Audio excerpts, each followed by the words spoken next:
Whether you're a diehard sports fan, a hopeless romantic, or a comedy aficionado, the Xfinity 10G network was made for streaming it all. Worry less about buffering when streaming your favorite shows, movies, or live sports, and enjoy a better way to watch. Xfinity gives you a reliable connection for streaming, plus all the entertainment you love all in one place.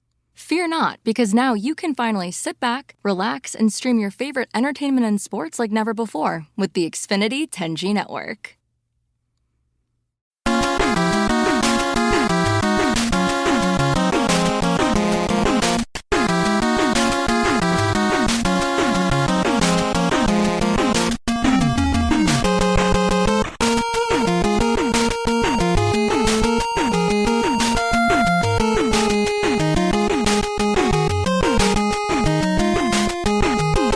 Hockey fans, are you ready to brave the wild? With me, your host, Paladino Joey, or Joey Awajan.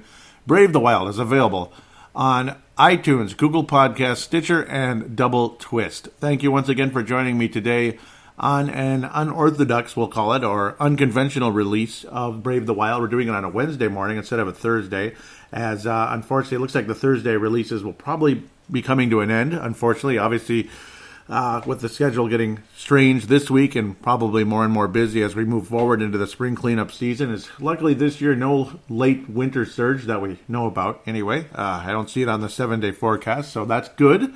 Hopefully by next Saturday we'll be working outside, maybe even as soon as this Saturday.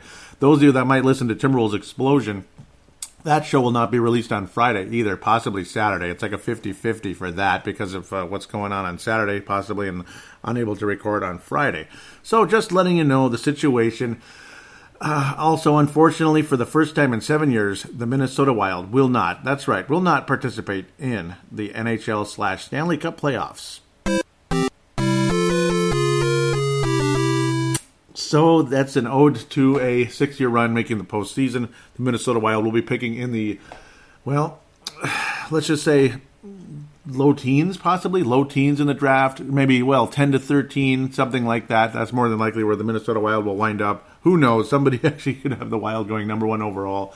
Pavel Burnett did a little draft lottery thing. Minnesota Wild, like 3% chance of winning it, got it. And it's lose for Hughes and all that good stuff. So that would be pretty cool if the Minnesota Wild were able to move in that direction. But I don't know. Hopefully the Wild can make the right draft pick. Last year's draft looks intriguing. Lots of interesting prospects in there. Been ongoing conversation during the course of time of the different general managers. Like Risebrough couldn't draft anybody. It seemed like he couldn't draft Wayne Gretzky. It seemed like it was like the worst drafting I've ever seen, basically.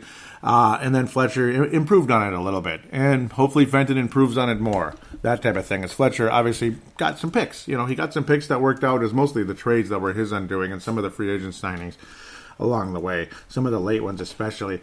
Minnesota Wild made another college free agent signing this week. Nico Sturm. So the Minnesota Wild acquired Nico Sturm out of Augsburg, Germany. And of course, most recently, Clarkson University. Left shot center, big guy, kind of like projects as a third line center in the National Hockey League. Not bad, eh? So there you go. Pretty cool. Minnesota Wild able to acquire Nico Sturm. It's a 1-year deal at this stage, which of course is this year. Then he becomes a restricted free agent in the summer and most likely will be a member of the Minnesota Wild heading into next season. He'll have to earn the spot, but he is a center and that is a big deal. A position of need, 6'3", 211 pounds, bigger guy who can help, long term.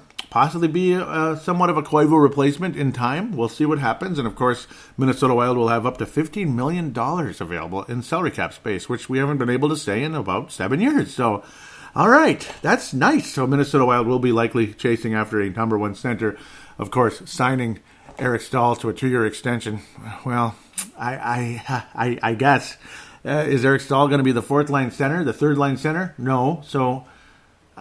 okay. And of course, Koivu's coming back for another year at the very least. So I guess, I mean, I don't know, another 2 years actually. So we're still stuck with those older guys in the in the middle there, unfortunately. So good players, we love them. Obviously, Koivu's a big part of the organization forever, and everybody loves him, and you can't say anything bad about him. I know this and that, but just saying. I'm not saying. I'm just saying. We're talking mid-30s here. So luckily, at least for the most part, Paul Fenton going young, and I mean really going young. And Nico Sturm, a big part of that possibly Eric Eriksson finishing up the season again, coming back, scoring a big goal last night. That was nice. Zach Parise finally returning after a undisclosed injury that Michael Russo knows about, and the rest of us don't know. I don't know what the heck. He was able to play and score 2 goals, and he looked okay out there, but they're saying it is a serious injury. That's going to need some type of correction in the offseason. Did he tear his MCL? Did he have a meniscus? I don't think so. I don't think he'd be able to skate like that. It can't be a broken ankle, can it? Could you really skate on that? I don't think so. So I have no idea where to go with this one. Broken wrist. They say it's a lower body injury, so that's not a lower body injury. I have no idea, other than I think it's knee related. I do, and I hope it's not Andrew Brunette like a partially torn ACL, but maybe it is. And I don't know, that knee-on-knee situation that happened about a week ago could have something to do with that. So, yeah, 3 games to review. They're going to be brief as we head into the off-season, close slowly but surely. The next release of the show will be random as we head into the off-season and all that. We'll be previewing Boston and Dallas. Of course, Charlie Coyle returning, and that'll be cool a little bit, I suppose, but he hasn't been a huge factor with Boston yet. But we'll see. Maybe he'll get a Stanley Cup out of it. So with his hometown team, it doesn't get better than that.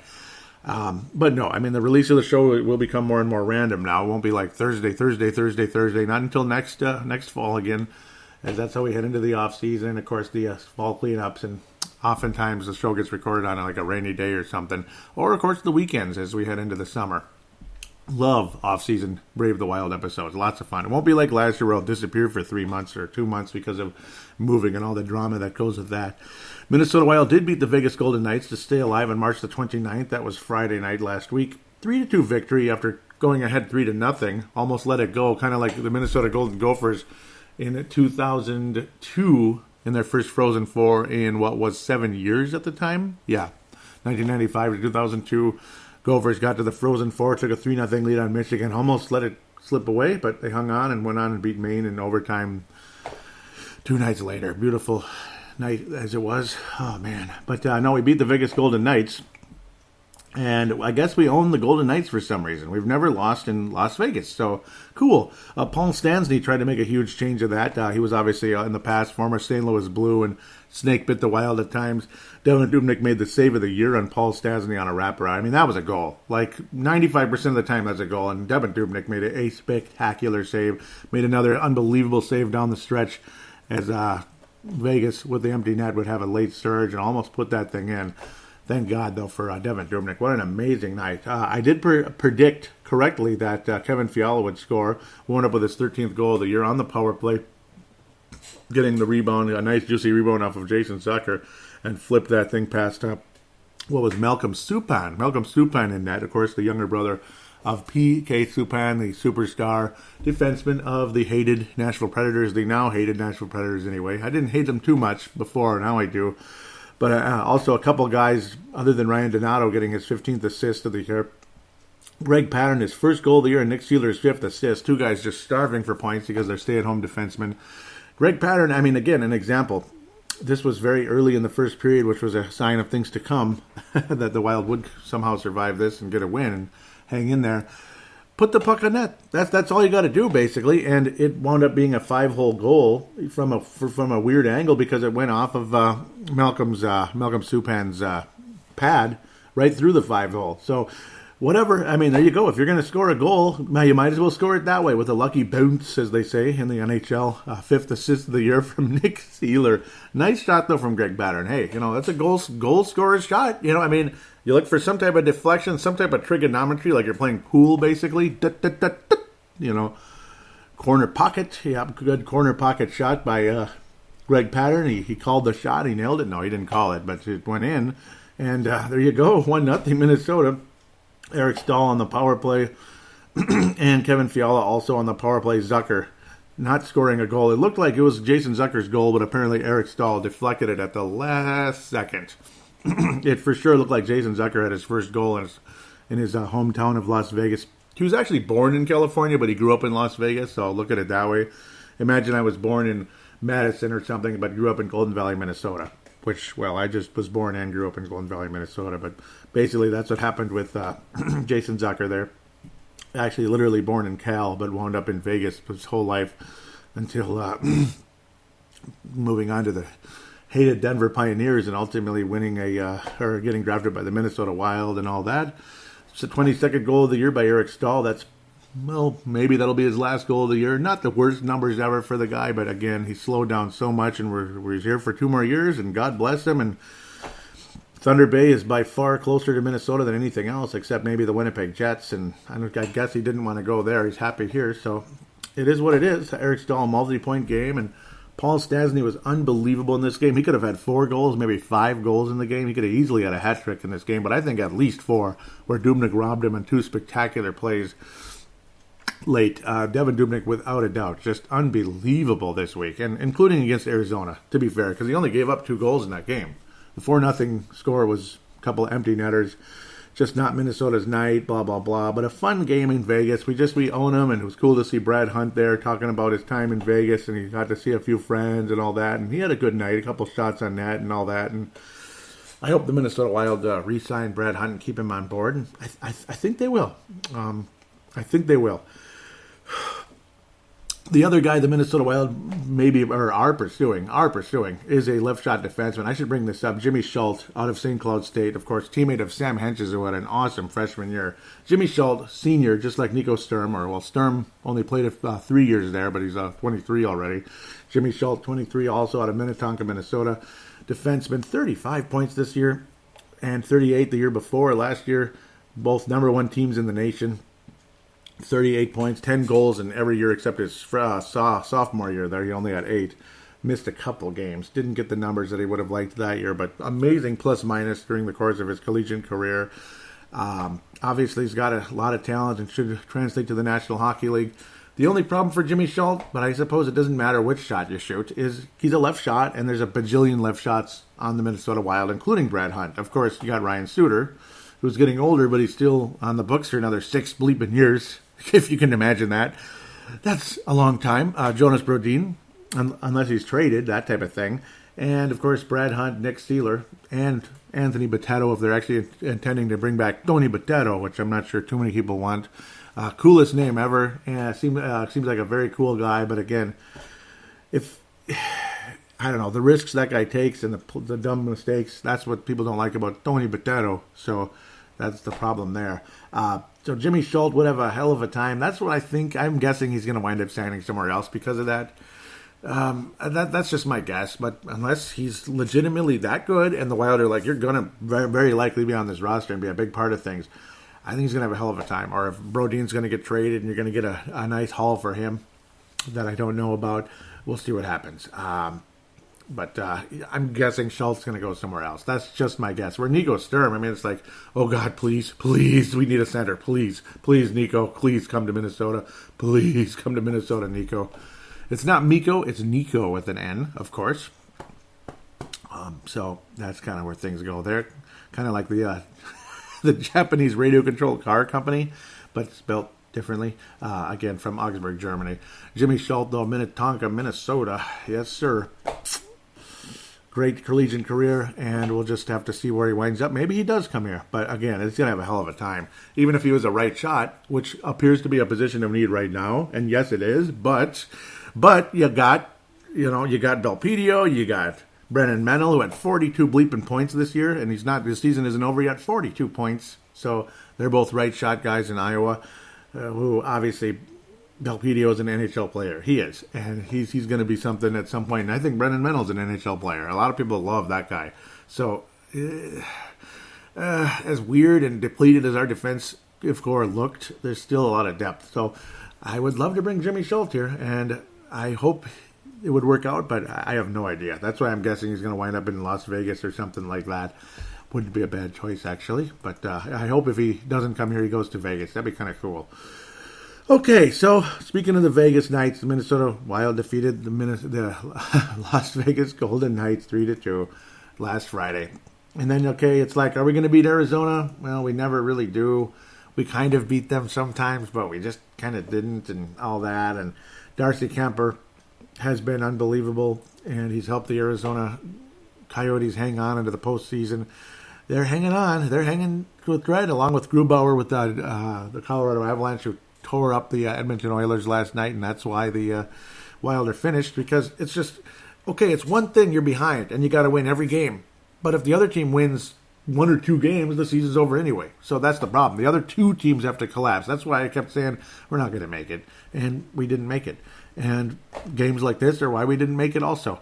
Games like this earlier in the season are why the Minnesota Wild didn't make it. Games like the bleeping New Jersey Devils are why the Minnesota Wild didn't make it. We'll talk about that in State of the Wild. You're going to go up 4-1 against one of the worst teams in hockey, against one of the weakest goaltending duos in the NHL. 4-1, and you can't finish the game? I mean, seriously? And Adam Hall wasn't even healthy. He missed like the whole damn year. He played the first 30 games, has been out for the season. No Adam Hall. I mean, Nico Hischier is a good player, but he's not that good yet. He's raw and stuff. And you blow a 3-goal lead at home to the New Jersey Devils.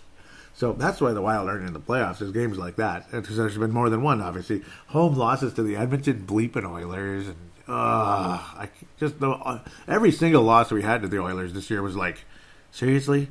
And some of the lame losses to Chicago as well, where they looked like exactly like the Chicago Blackhawks did before. They looked like they were still a cup contender. And somehow, some way, they're going to finish the season with a winning record. That's kind of impressive considering where they were at some point during the year. Yet they still were romping all over us as if it was, they were going for their 4th Stanley Cup. I can't stand it. Josh Archibald had a couple of big goals in this game. He had a very important goal earlier in the season, which cost the Wild big time. That was in that Aiden Hill game. Aiden bleeping Hill. Oh, God. After Anthony Ranta had an awful night, Aiden Hill comes in and stops all 5 of the Wild shots. And Arizona, that was the game before the New Jersey game where the Wild went up 3-1. Yeah, we went 3-1 over Arizona. So it's like you got to get that 4th goal and everything will be okay. See, you guys, you got to finish. So you get up 4-1 the next night to lose to New Jersey. So it's just triggered all of those memories. And we'll be talking about that in State of the Wild. I'm guessing there'll be a show in between now and State of the Wild. There's got to be some kind of a show in the middle. Hopefully there will be. Some kind of rainy day catch-up, especially if there's a coaching change and God knows what else happens. Jimmy Schultz is added. That'd be cool. But just kind of keeping up with the postseason and any type of Minnesota Wild conversation. Maybe some playoff success for the Iowa Wild and other ATOs and all that getting signed with a couple of guys out of college this past week. I missed the Nick Boca one because that was just so nondescript. I couldn't believe it. It had already happened where Sadik was literally signed as I was doing the show basically last week. So we'll get to that in segment 2 here. Devin Dubnyk, I mean, he did what he could. He stopped 21 shots. Arizona wasn't exactly peppering him. Minnesota was peppering Kemper, though, and Kemper stopped everything. Devin Dubnyk had an unbelievable week. Kemper has just been he's been like an MVP candidate, a Hart Trophy candidate the last month, for cripe's sake, along with Grubauer. Now, of course, Hart Trophies aren't won for months, but they're like players of the month this last month of March into April here. Unbelievable play by Kemper and such. Derek Stepan, all these young guys. Clayton Keller was barely even a factor in this game, which is weird. He got only 1 shot on goal. You almost forgot about Clayton Keller. You're looking at all these other guys, like freaking Josh Archibald, who's a Minnesota native. He had a 3-point game. He had the big moments earlier in the year. Alex Golinchuk as well.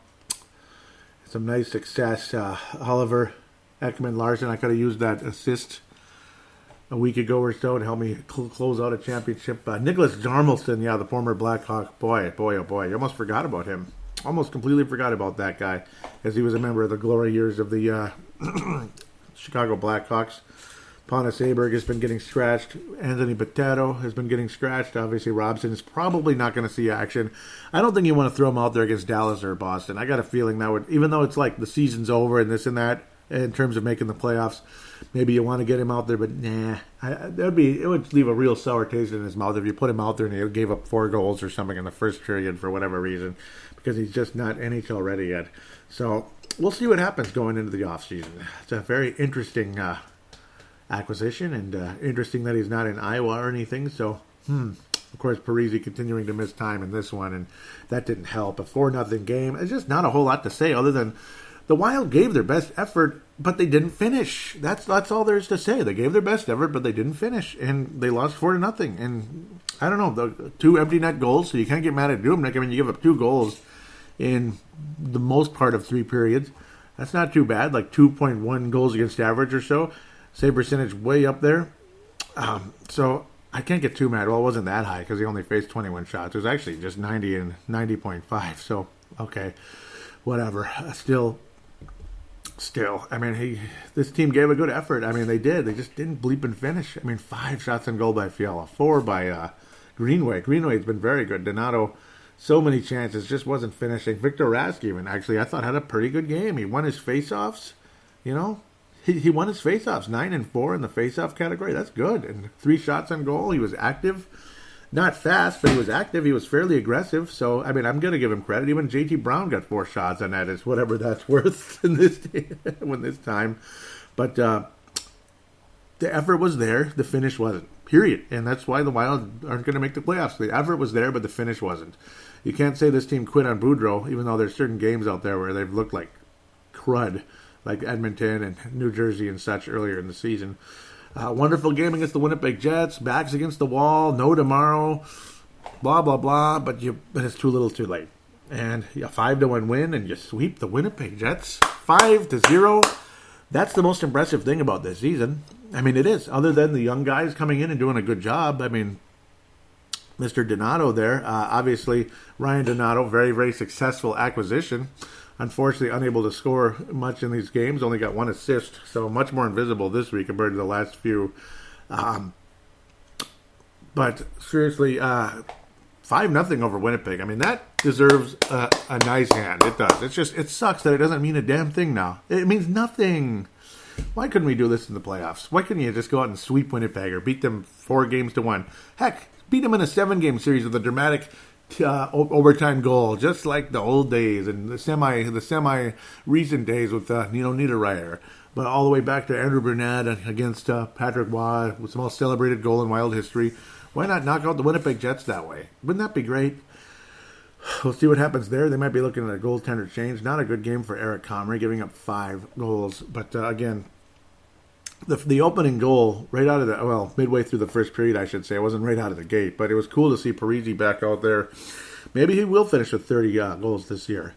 Maybe. Victor Rask, only 3. Oh, man. That's what kind of year it's been for Victor Rask. Oh, hopefully next year it'll be a different story, and we're just hands folded, 3 years remaining on that contract. So go get him, Victor. 3 years starting next year, by the way. Go get him, Victor, next year. He's here, and he's here to stay right now, and go get him. But 27th to 28th goals of the year. Pretty funny flip of the puck by Parise. Somehow found its way behind Eric Comrie there. I don't know what that was. It was kind of funny. I mean, Parise's just kind of skating around, swirling around, looking to see if the puck bounces a different way, kind of like a ways away, getting ready to go back on defense if there's a stoppage of play. And it just went right over Comrie and in the net. It was pretty funny. Pattern miraculously getting his 6th assist of the year, and Zucker adding his 21st. Parise finishing on a Ryan Suter shot later on with his 28th goal of the season. Suter, 40th assist. So again, he's piling up the points, even though he hasn't been the same guy most of the year. Point-starved Swedish players there in Victor Rask and Jonas Brodin both acquiring points on that goal. And then Joel Eriksson Ek made it 4-0 on a nice release. Powerful shot off a pass from Luke Cunnin. Kind of a one-timer, more of a wrister, but a very powerful wrister. And boy, beautiful, beautiful young line. I love seeing these guys back together again. This is a good young third line that I think has got a lot of potential. All 3 of them. Joel Eriksson Ek centering a line between right shot Cunnin and left shot Jordan Greenway. I hope these guys are together again next year, all together on the same line. I love the way they play, and it's a good group. It's a good group, man. Eriksson Ek, Cunnin, and Greenway have played together pretty well for the most part. The one guy at times that might replace the others, maybe Greenway moves at a different line and you bring in Donato with the left shot or whatever. We'll see what happens, depending on what kind of acquisitions you get along the way. Jacob Trouba would get a shorthanded goal on a Wild power play. Blake Wheeler's 70th assist. Finishing off on Jacob Trouba getting the turnover and finishing there. Or at least Wheeler got the turnover and fed it to Trouba, who again, ultimately the defenseman would get the 7th goal of the season. Shorthanded. Never fun giving up a shorty. But you hope a 4-1 lead means something. You were up 4-0. Not easy to come back from 4-0, regardless of how many times the Wild blew leads this year. Marcus Foligno finishing off of JT Brown's drop-off pass. That was a nice one. 7th goal of the season for Marcus Foligno, who I think has become one of the leaders of this team. Big plays in Vegas and other games. Nice. He lifts up the team. I think he's a guy that is, again, one of the unsung heroes of this team during the course of time. He doesn't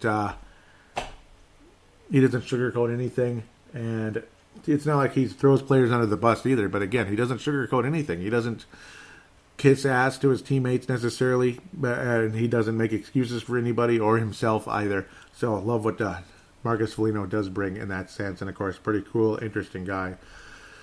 Along the way, Devin Dubnyk would stop 32 of 33 shots. Spectacular game, and for me, that wraps up the Mike Modano / Neil Broughton Award of the Week. Devin Dubnyk easily pulls it in this week. It's been a while, because there's Donato with all those nice weeks, Parisi off and on throughout the course of time. Fiala's like 7 years away from one. Hopefully that's not the case. Greenway I think he had one this week, or this year. But Devin Dubnyk early on had a ton of them. And this week he absolutely deserved it. Definitely the best player for Minnesota, giving up only 2 goals against Arizona.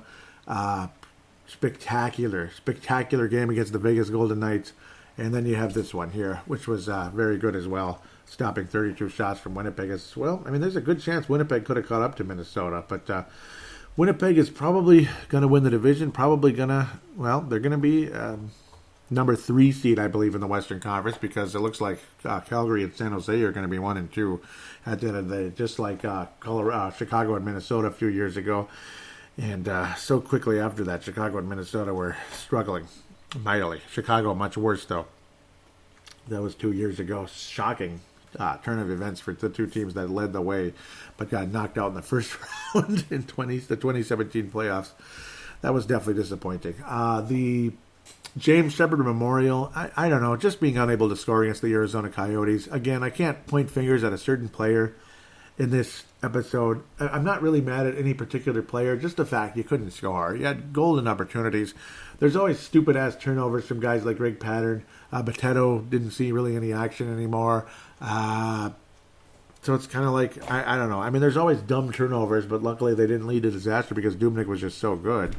So I don't know. I mean, Fiala sometimes, I don't know. I'm kind of leaning towards Fiala. I mean, yeah, he got the goal against Vegas, but then it led to one of the goals.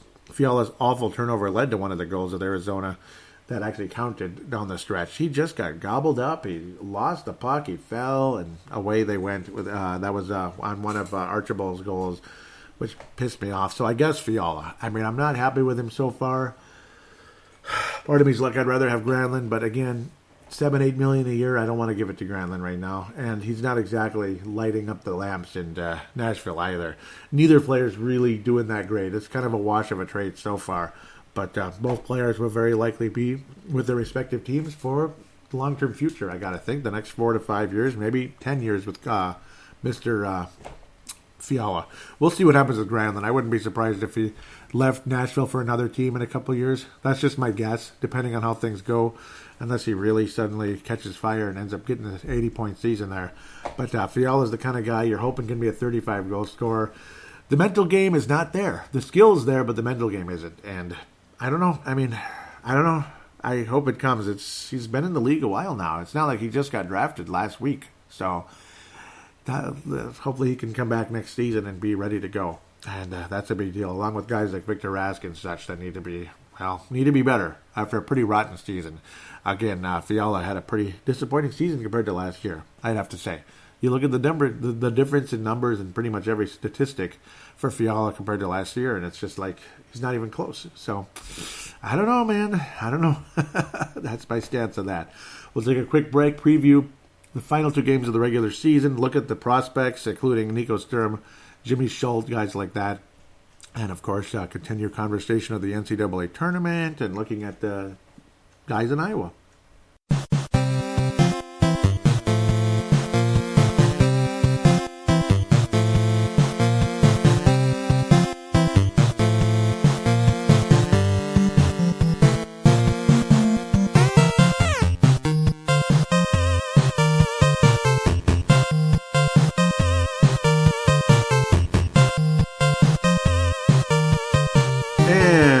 are back here on Brave the Wild.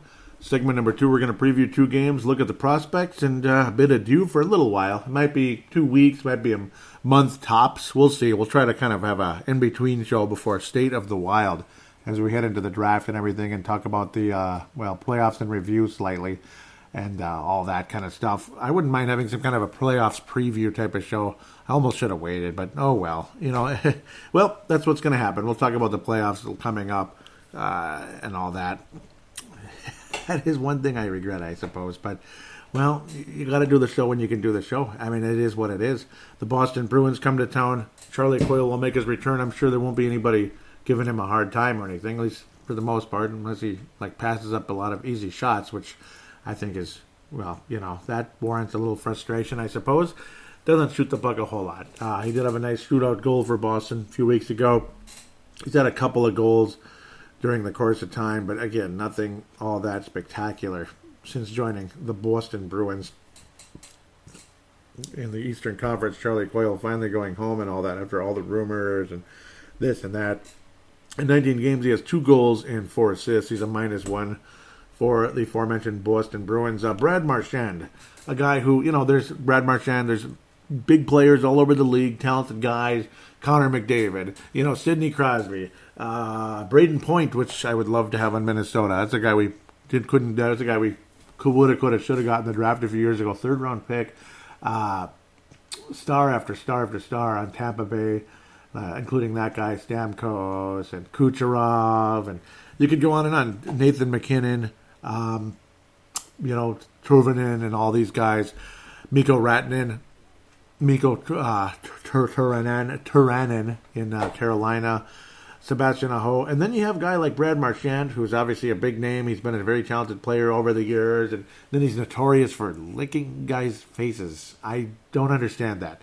Weirdest crap ever.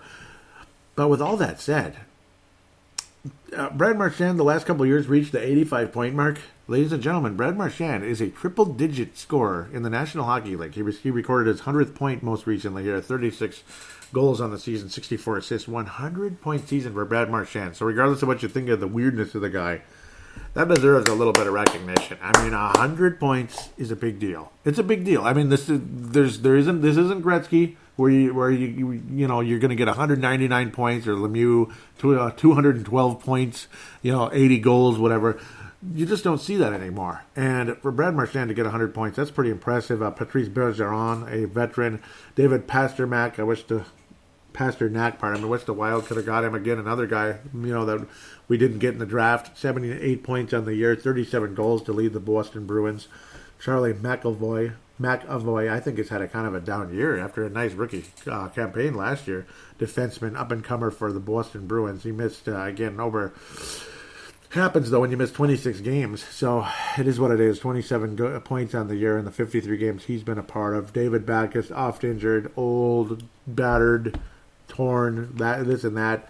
20 points, 68 games. He's just he's part of the scenery. I'd rather have Fair. I'd rather have Fair than that guy. So at this point, I'd rather have Fair as my 4th-line center than David Backes at this stage, despite the experience that Backes does possess. Zdeno Chara, another guy, talk about experience, who's, he's ancient history, he's in his 40s, 14 points, 61 games, 6'8", could be a power forward in the NBA pretty much. Pretty crazy, 6'9", actually. Steven Camper, remember him? He was acquired for Greg Zanin many years ago from the Boston Bruins, so it's funny that he wound up back in Boston after all that. But again, just one of those guys who barely sees the ice, kind of in and out of the minors and all that. He's in his upper 20s now. Acquired years ago for Greg Zanin, the very mediocre, forgettable defenseman for Minnesota during those forgettable days when the Wild did not make the playoffs years ago.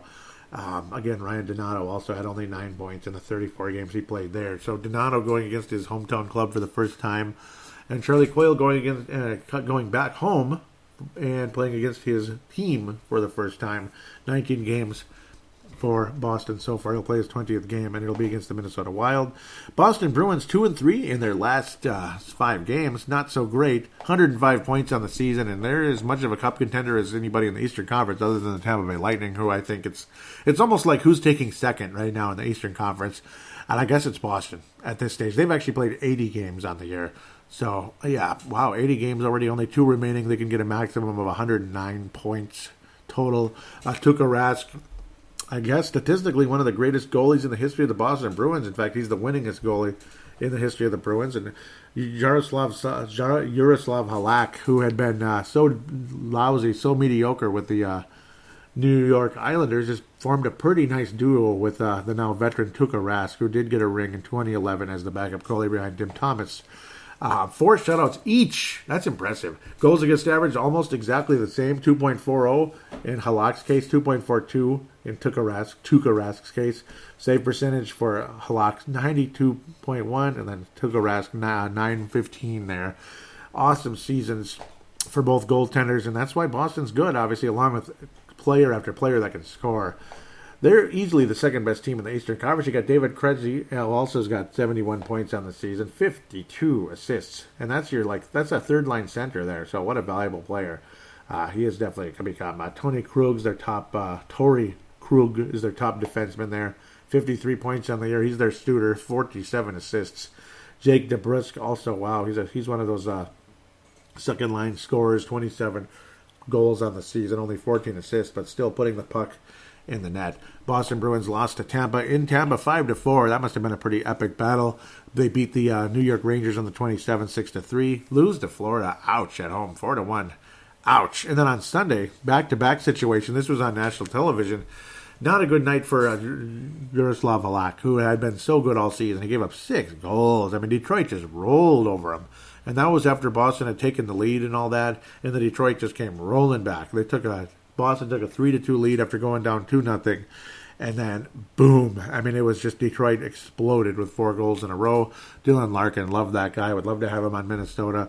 But Detroit 6-3 over the Boston Bruins. Wow! And then the Bruins wipe out Columbus just last night, 6-2 in Columbus. Pretty impressive. Now they head to Minnesota for tomorrow's game.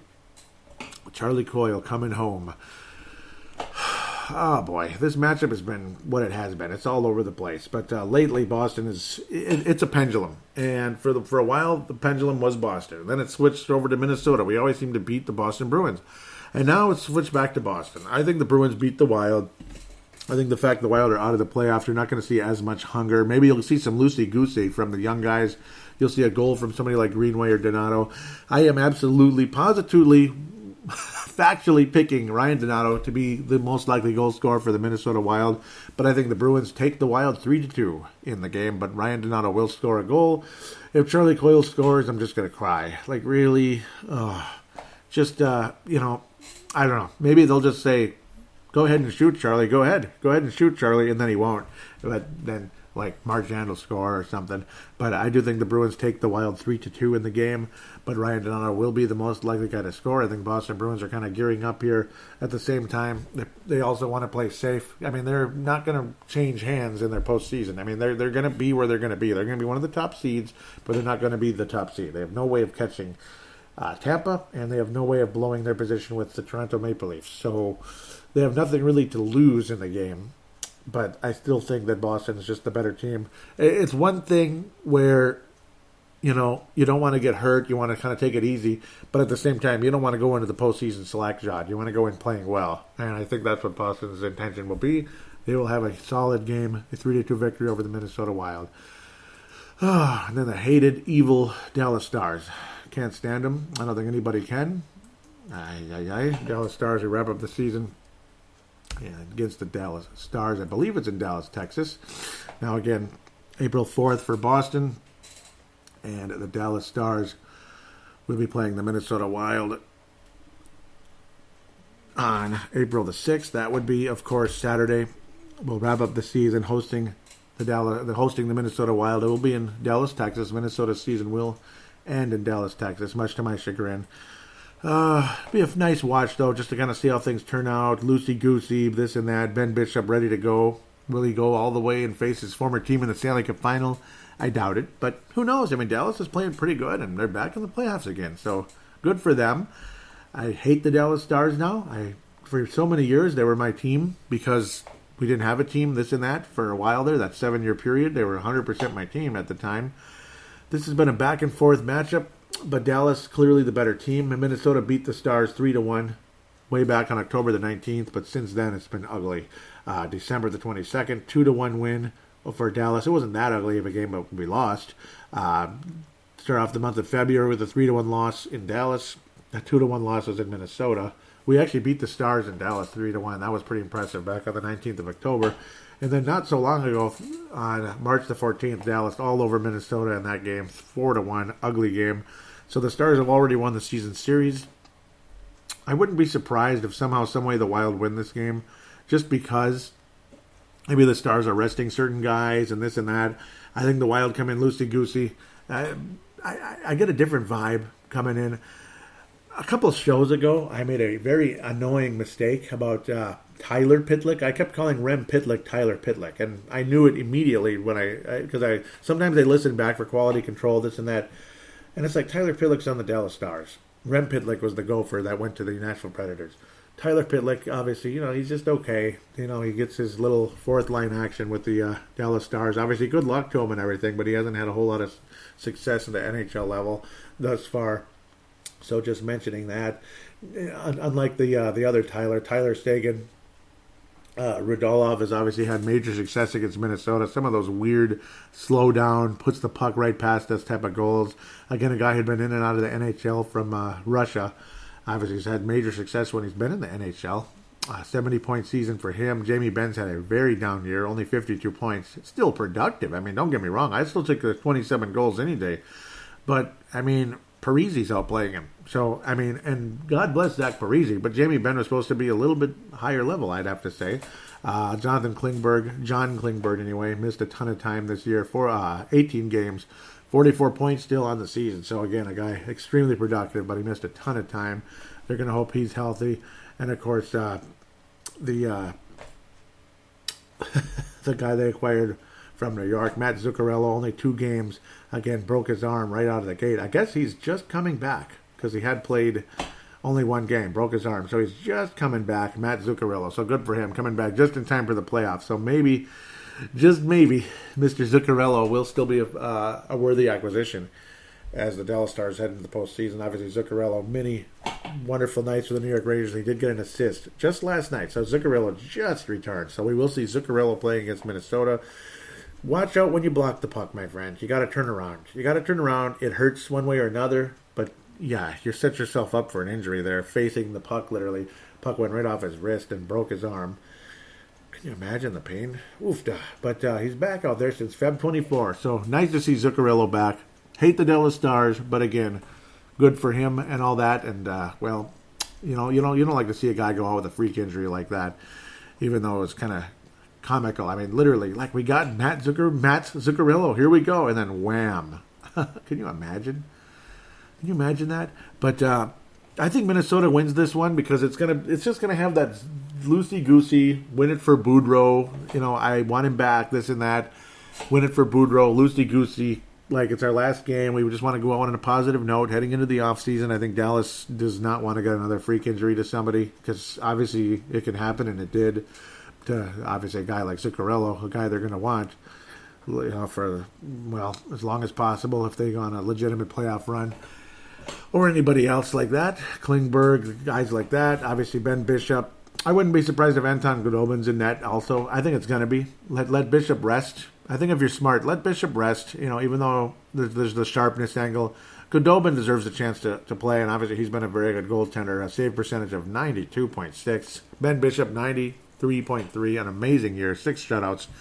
He's better than he ever was in Tampa, and he was good, very good in Tampa. Helped them get to the Cup final in 15 and all that, along with a lot of those other stars like Stamkos and such. But Ben Bishop has had an amazing season, 2.03 goals against average. I think the Minnesota Wild defeat the Dallas Stars 4-2. Empty net goal, 3 goals given up by Anton Khudobin. Most likely guy to score for Minnesota. I think Parise finds a way to get to 30 goals. I think he scores 2 goals in these 2 games. He maybe one against Boston, one against Dallas, or he has 2 goals against the Dallas Stars. But Zach Parise will finish the season with 30 goals, regardless of despite the injury that derailed him here at the end here. Another freak injury, that type of situation. But the Wild will defeat the Dallas Stars. Final score of 3-2. Finish the year with 85 points. 85 points. Maybe we squeeze out one with Boston, but 38 wins, 35 losses, 85 points, and hopefully Bruce Boudreau's back. That's my thing. Consider this right here the Brave the Wild stamp of approval for bringing Bruce Boudreau back. I'm in no rush for removing Bruce Boudreau. It sounds like Craig Leopold is not interested in firing Bruce Boudreau, and of course coughing up the money to do so. He does actually have 2 years added to his contract with of consultant time. So think about that. So Bruce Boudreau is guaranteed quite a bit of money, and I think he deserves. I think he deserves the money. I think he's a deserved coach. Not everybody agrees, but most of you do. Consider this again my stamp of approval for Bruce Boudreau returning to the Minnesota Wild. With that said, let's look at the prospects. And as we are always, and I mean always want to do, we will start off with the Iowa Wild. Again, Brendan Menell adding a couple of assists, chipping in a couple of assists this past week. He is now a 42-point guy. Iowa Wild hoping to make some type of a playoff run. So it's like all these years, Iowa didn't make the playoffs, but Minnesota did. Now Minnesota doesn't make the playoffs, and Iowa should. I hope they do. Only 2 goals for Brendan Menell all year, but 40 assists. Unbelievable power play quarterback for the Iowa Wild. His plus-minus continues to drop, unfortunately, as Iowa is just messing around. They're not winning a whole lot of games. The record's good enough that I think they still should make it, I hope, but boy, they have messed around. Tyler Sheehy was acquired a couple weeks ago. I believe I mentioned him last week. Yes, I did. So far, he's played in 5 games and is a -4, unfortunately. So Tyler Sheehy, we'll see how he does in the next season, but nice acquisition in the last couple of weeks here. The college players coming in. Of course, again, Nico Sturm is with Minnesota. But will he play? I don't know. And, of course, there was the visa issue. I think Nico Sturm does play for Minnesota versus the Boston Bruins and the Dallas Stars. I think Nico Sturm does play. Maybe, hopefully he registers a point. We'll see.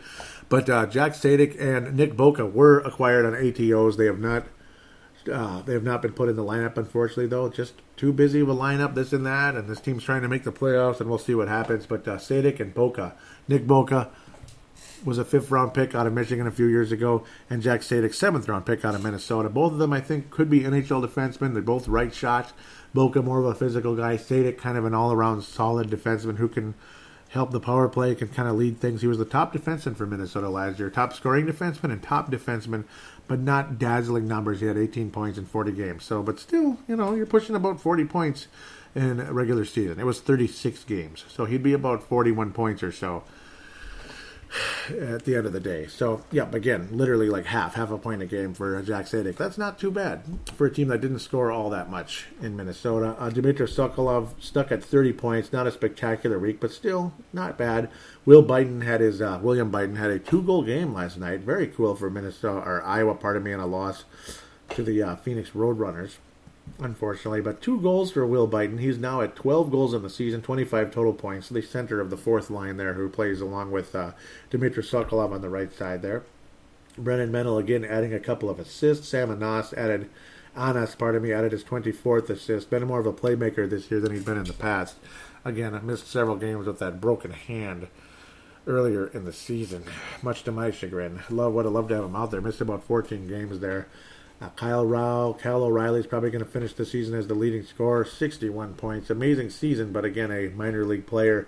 Louis Belpedio hasn't scored a point in about 2 months. Stuck at 18 forever. Carson Soucy added his 12th assist just this past week. Finally, he's a +4. Louis Belpedio is a -12, though, which is not good, actually. His play dropped off a little bit. Had some good games, had some not so good games. He's been playing on the wrong side, unfortunately, the left side, which is... I don't get it. I don't know. It's tough. It's a tough situation. It's like too many left in the NHL, too many right in the AHL. I don't know. Michael Kapla, I thought, was a nice addition for Ryan Murphy. I think he's an upgrade. Left shot defenseman out of Eau Claire, Wisconsin. About a couple months ago now. Belpedio, again, no points in several weeks here. Mason Shaw, 32 total points. He did not have a point this past week in the 2 games that clubs played, so nothing crazy this week. And Iowa not looking all so spectacular. It's Capo Kakinen. It's like we're saying it backwards. Capo Kakinen. I always had it as Capo Kakinen, but it's Capo Kakinen, which is pretty funny. 6 shutouts to lead the team, but again, some inconsistent play. But again, he will more than likely get a shot to be in the NHL roster next year. We'll see what happens. And of course, you got the Seattle expansion looming next summer. It won't be this summer, it'll be next summer. They don't even have a name yet, but it sounds like they're going to be the Sockeyes. That's my guess, the Seattle Sockeyes. Again, a fish out there. Kind of cool. That's not a bad name. Heck, the Vancouver Canucks have a fish with their logo as well, with the big C and everything. Though, of course, a Canuck is just a slang word for Canadian. So, I don't know. Nice, solid week for a couple of guys. Nice to see Will Biden getting a couple of goals recently. That's nice. As for the NCAA tournament, well, St. Cloud is done, along with Minnesota State Mankato. Another year. Minnesota State Mankato now 0-7 in NCAA tournament play. They've had multiple number 1 seeds. They've come in with all kinds of fire and fury and all that, and they can't even get out of the first round of the NCAA tournament again. I can't even believe it. It's unbelievable. They were up 3-0 over Providence, and they gave up 6 goals in a row. I mean, what the hell can you do there? Brennan Dehame, a couple of assists in that game. He registered a goal against Cornell in the Elite Eight. So Brennan Dehame, 3 points in those 2 games. Very cool. 4th-round pick, 2016. Brennan Dehame. Looking good. Junior season with the Providence Friars. Will he come to Minnesota? Will he come to Iowa? Whatever. Will he sign an entry-level deal, or will he stay 1 more year? I'm guessing he stays 1 more year, but you never know. If Providence wins the national championship, then, well, okay, forget about it. Providence, a 4th seed, looking awesome. They will play Minnesota Duluth in the Frozen Four on April 11th. Minnesota Duluth survived a nail-biter with Bowling Green. Another Minnesota team almost got upset in the first round. That would have been unbelievable. But I figure if anybody's going to win the national championship out of Minnesota, it's Minnesota Duluth. It's not St. Cloud. It's not Minnesota State. Prove it, Minnesota State and St. Cloud. But Minnesota Duluth is the team that's going to do it. Number 2 overall seed going into the tournament. They barely survived Bowling Green, and they won solidly over Quinnipiac. Quinnipiac had a close back-and-forth game with Arizona, 2-1 victory over them. Arizona State, the team that got all chippy with Minnesota earlier in the season. But Arizona State still managed to get the number 2 seed in the regional over there, but unfortunately for them, unable to get out of the first round in their first NCAA tournament bid. Massachusetts, the weakest of the 4 top seeds, ends up looking the strongest because they were fantastic. 4-0 over Harvard, who's won national championships before. 4-0 over Harvard. Notre Dame and Clarkson, a back-and-forth awesome game. I was cheering for Clarkson because I hate Notre Dame right now after what happened, and I just don't like them. I mean, they knocked us out of the tournament a couple of years ago as well, so screw Notre Dame. Nico Sturm, unfortunately, his final game in college. Clarkson's had some wonderful success, and how can you not like their name? The Golden Knights. How can you not like the Golden Knights? I like the Golden Knights, okay? Massachusetts beats them 4-0. A very Notre Dame type of game. Of course, they gave up 4 goals and they couldn't do anything. So, well, the fact they didn't score a whole lot isn't surprising for Notre Dame, but to get shut down 4-0, pretty surprising as UMass looking like maybe the hottest team going into the Frozen Four. And then the hated frickin' gosh darn bleeping Pioneers. I was 100% cheering for Ohio State, but they were limping into the tournament, getting swept by the Gophers not that long ago. Didn't finish too strong. I mean, Ohio State, not that long ago, was easily going to be one of the top 4 seeds in the NCAA tournament, and they didn't get it. They ended up being a number 2 in St. Cloud's bracket. Oh, goody. So they were the weakest number 2, but, well, it didn't mean a whole lot because they would have played American International. They would have probably, hopefully, gotten to the Frozen Four because American International kept St. Cloud to 1 goal and knocked them out in the first round, and St. Cloud's one and done again, ladies and gentlemen. What? I mean, that's freaking awful. Are you kidding me? Are you serious? Yes, I'm serious. And, of course, Minnesota State Mankato. I mean, you know, some of these teams, they talk a lot of stuff like, yeah, Gophers are down, they suck, we're the teams in the state now. Well, Minnesota's got 5 national championships. We've been to the Frozen Four like 20 times. We've been to the national championship game at least 8 times. I mean, win one game, Mankato State, one. And I'm not trying to be rude. It's just, still, you've got no bragging rights. You just don't. And I'm sorry, I'm not trying to be rude. I'm just saying, you've got no bragging rights. A team that has way too many bragging rights, and I can't stand them, is the Denver Pioneers. I hate Denver. I'm tired of them. Go away. I hate Denver and North Dakota more than anybody. I would be like 100 billion% for St. Cloud State over Denver. I've had it with them. They shut down American International in the Elite Eight, so to speak, and they're off to the Frozen Four again. They'll play Massachusetts, where hopefully Massachusetts beats them 4-0, and it's Mass versus Duluth in the final game, which would be pretty cool. I would not mind seeing Providence in the final game for Ben and Dehame, but go Nick Swaney, go Duluth, this and that. So those are the 2 players that have Minnesota Wild ties remaining in this tournament. We don't have a Denver Pioneer. We don't have a guy from UMass. So it's Dehame versus Swaney.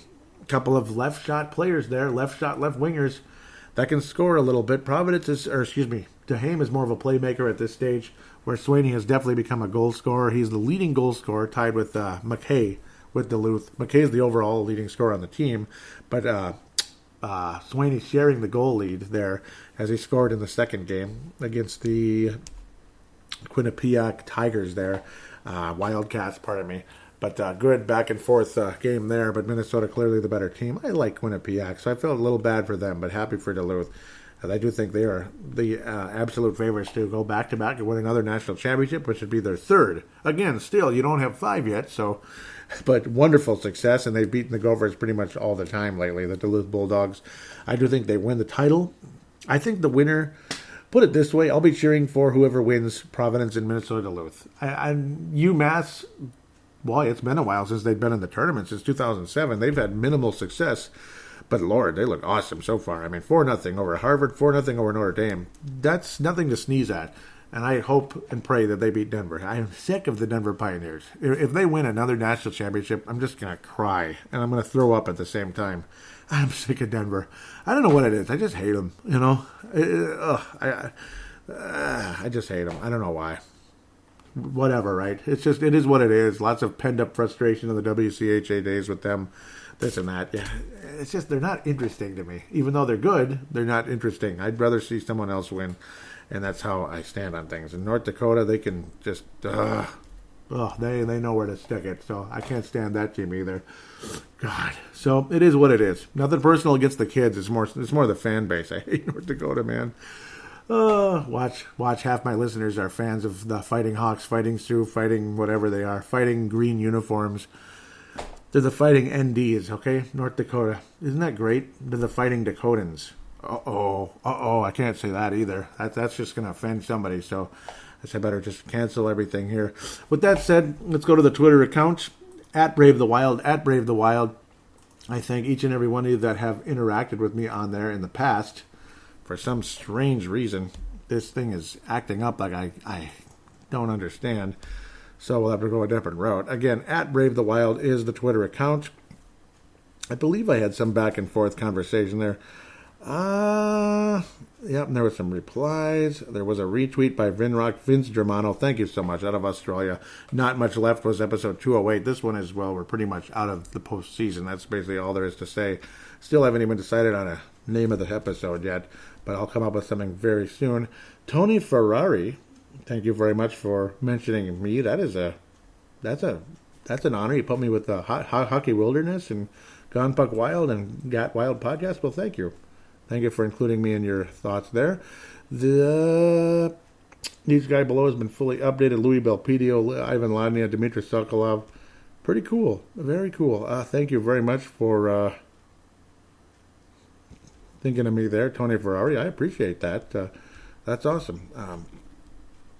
I feel bad now because it looks like not many people responded to it. Thank you very much. This is Dabber Prospects, Louis Belpedio.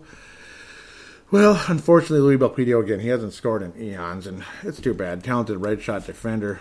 We'll give the Wild flexibility. Yep, later on. Yep. So, fantasy upside, NHL certainty 7.5. So, that's interesting. Let's look at Ivan Lodny. Again, he's a right winger who, he's got a crack, I think. I'd probably rather have him than Pontus Aberg, wouldn't you? Wouldn't you rather have him than Pompous Aberg? Okay, sorry. His NHL certainty is 4.0. Ouch.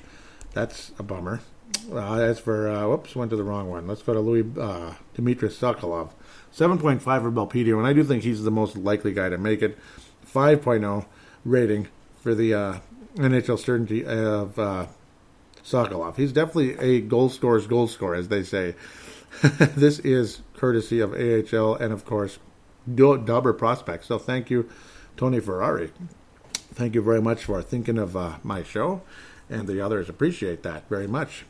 You must know that I follow the Prospects. Maybe he's checked out the show. So thanks, Tony Ferrari. I retweeted your tweet. Adam Jones, yep. And I misunderstood the poor guy. Oh, so luckily we ended up following each other. I was basically tweeting out that Minnesota State, Mankato, and St. Cloud State are turning into the biggest chokers in NCAA hockey history. Can't win a tournament game for their life. And I was retweeted a couple times. And then Adam Jones at GopherGangsta27 says, Holy Cross, who? Unless you're a UMD fan, the other quote-unquote Minnesota hockey programs can never talk shit again. I agree. And I don't know why I misunderstood this guy. I was like saying we have 5 national championships. I'm not talking shit about anybody, merely stating facts. How many national championships do Minnesota State or St. Cloud have? Sorry, can't win that argument. And at the end of the day, I'm in a lot of ways responding to fans of those teams that might get annoyed with me saying they can't win an NCAA tournament game. And I wasn't really meaning to, even if maybe some of you out there are St. Cloud fans. I'm sure there's St. Cloud fans listening right now. And it's not like I was cheering against you. I'm just saying it's shocking that they can't get it done. I don't understand it. I don't understand it. Air Force did a hell of a job last year. American International, though, I don't know. I'm happy they made it. And at the same time, those teams are dangerous. They're very dangerous because it's their first game, and they're loosey-goosey, and they're so excited. They finally made it in the tournament in like 100 years, and okay, they won. Wow. And then reality sets in the next week. Frickin' Denver Pioneers. Yay. I wish they'd knock out the Denver Pioneers. Adam Jones responded with, what? I was agreeing with you. Gopher haters always bring up Holy Cross. Both programs have had 0 success in the tourney and should never talk shit again after losing this weekend. And I'm with you all the way. I was saying my bad there. I guess you could look at it as I'm responding to the haters. Smiley face. So again, thank you, Tony Ferrari. And Adam Jones there. Looks like there's another one. Yep. Nope, this was a recent one. So he was saying the Minnesota Wild were able to snag the top NCAA goaltender available, Matt Robson. Between Robson and Kakkonen, the Wild have a bright future in the net. I agree. The latest at Dobber Prospects profiles is both below, so thank you. I'm going to give that a follow. So that's apparently what's going on. Tony Ferrari more than likely working for Dobber Prospects NHL, and consider this an endorsement because that's great. Anybody out there that is going to keep up with the prospects, I got to give you an endorsement and follow you. So I'm on board Dobber Prospects if you happen to be listening. So consider this an endorsement. Tony Ferrari. Believe I gave him a follow. He is following there. Now I followed him back. Sorry about that. I apologize in case you're listening, Tony. So thanks. Cool. I'm on board, and thank you for passing that information on. Check out at Dobber Prospects and Tony Ferrari and all that. So pretty cool. I believe that's it. So luckily his tweet wasn't that long ago, just a couple days. So there it is.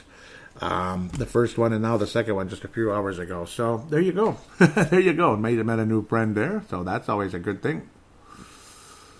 I probably didn't want to do what I just did. Nope, that's okay. As for that, Facebook.com/MNW Prospects. Facebook.com/MNW Prospects. Can't thank you guys enough for being a part of things.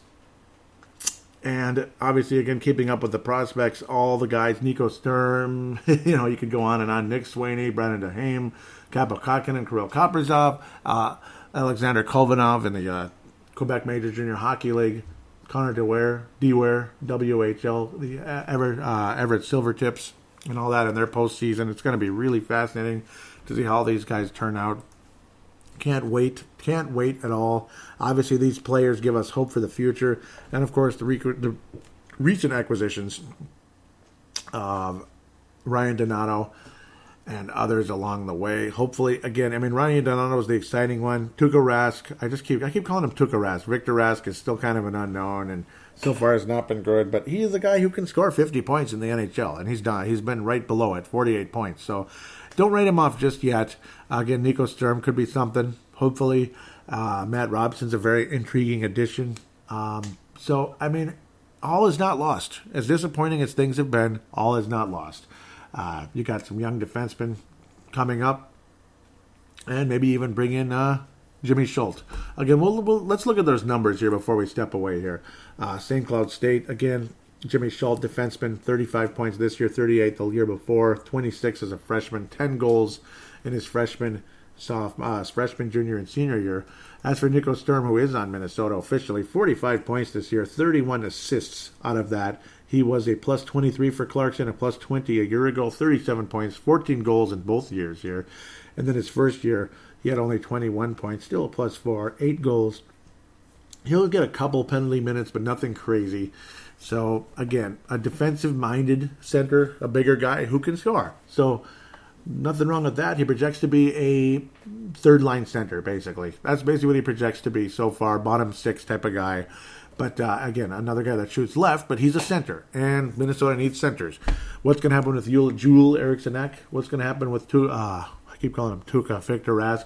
So the Wild have about 19 third-line centers. That's the one thing. Luke Cunnin, right wing. Right wing, that's all I got to say. Even though he can play center, anybody that shoots right, just play on the right wing, please. You know, especially if that's your natural position anyway. Koivu is what he is. He's a center. Stahl is what he is. He's a center. Neither one of them are playing on any wings. They're either playing center or they're retiring. So that's the end of the day with those guys. Oh, boy, it's going to be tough. And, of course, Fair. I like Fair a lot. I like him a lot. I'm not in a huge rush to get rid of Fair either. I thought he's a very good fourth-line center. So Nico Sturm, it's going to be an uphill battle to make the NHL roster. As good as he could be, he's going to have to earn it. And I don't think we're playing Victor Rask to send him down to Iowa, so I don't think we're paying him to send him down there. $5 million a year, just about. So I don't know. It's under $5 million, but still, yeah, it's still not cheap. It's in the $4s, but still, I mean, I don't know, man. I don't think you're paying him over $4 million a year, just under $5 million to be in the AHL. So it's going to be tough. Somebody's going to have to probably play wing. Maybe Sturm will. Maybe Rask will. I don't know. It's a toughie. It's going to be really tough to see how this roster shakes up. Sounds like a trade. It really does. Again, huge shout out to MNW Prospects. Please do join that page. Pavel Burnett, Justin Back. Thank you guys so very much for doing the awesome job you do and having me on board as a bit of an editor and an admin and such. And I'll post again as well. I'll post links to my show on there. And obviously, they don't mind. I'm a part of the page, and I'll post articles about players as well. Maybe not articles, but I'll pass on information. I'm not going to per se write major articles or anything. I'll help edit some, and I'll pass on news, that type of thing, which is what I like to do. So, again, passing on news about, oh my God, Brennan Mennel, 5 assists tonight. Damn, Dmitry Sokolov, hat trick. That'd be nice if he would do that, but he hasn't. I should have posted something about Will Bite night, but too busy and too super late. Getting home uber late every night, it's hard. But luckily, some of that super late night stuff is going to come to an end now because schedule's changing a teeny bit here. It's going to be similar, but lightening a little teeny bit in one end and picking up in the morning more than the super late at this stage. But with that said, again, Facebook.com/Brave the Wild. Facebook.com/Brave the Wild. Can't thank you guys enough for being a part of that page as well. Those of you that have been, I appreciate you very much. I think there was a post on there. But again, do check that out. I'll give out the phone line real quick. 209-736-7877. 209-736-7877. It is a voicemail. Do treat it as such. Mention you're calling in for Brave the Wild. Do your statement, shout out, comment, question, and opine. Always appreciated. Those of you that are willing to do that. Yep, there were a few comments on some of these moves. Again, Jack Sadik was signed, of course, but nobody commented on that one. This one, though, the Nico Sturm edition. Johnny Russell says, seems silly to be a one-year deal only to play 3 games max and burn up the entire contract. But at the end of the day, Jim Polton also responds saying, this reeks of an agent's doing. They wanted to make sure they get him. They'll renegotiate a longer-term deal over the offseason. And that's exactly what's going to happen. See, this way he's a restricted free agent, and he's ours. He's our free agent. So that's the good part. So we have him locked in that sense. If somebody else offers to him, eventually we'd have to get some type of compensation or this and that. So we have the rights to refusal and all that good stuff. We can match offers and all that. So Nico Sturm is our free agent, and we'll see what happens. Restricted free agent. So that was the point of doing that. As weird as it might look, at least we got him, and he's happy to be here, and he chose to be here, and he knows that we need a center and this and that, and hopefully he ends up being better than some of those other guys. It just sucks that some of them are stuck under contract. That's the difficult part. That leaves me with a little sour taste going into the offseason, is that we've got all these guys, these older guys locked in. Rask isn't an older guy, but it's a long term, and he's not that good so far. So we'll see. He hasn't proven a damn thing thus far, though he did have a pretty nice goal against the Winnipeg Jets last night. So with that said, we're going to wrap this up. We'll be back fairly soon. A little bit longer show. Lots of stuff to say. I tend to get wordy. And, well, there's a lot of stuff to say. There's stuff looking into the future and this and that, because this is the last show for probably a couple weeks here, heading into the Stanley Cup playoffs. I do think Tampa Bay wins the Cup. At the end of the day, I'm leaning towards that again. We'll see what happens, but I do think they win against the Calgary Flames. I think Calgary wins the Western Conference. Calgary brings home the Clarence Campbell Trophy, and the Prince of Wales Trophy will go to the Tampa Bay Lightning. They won't touch it, and they won't touch the President's Trophy, but I do believe they will touch the Stanley Cup. That's the one that they want to touch and hold high and kiss and skate around with, and that's what's going to happen. I think Tampa Bay, this is their year, and if it's not, it's happened many times before, but I think this time this team is just too good, and for their sake, I hope they finish it off. I do. You hate to see a team be this good and fail in the playoffs. It's sad. I have nothing against Tampa at all.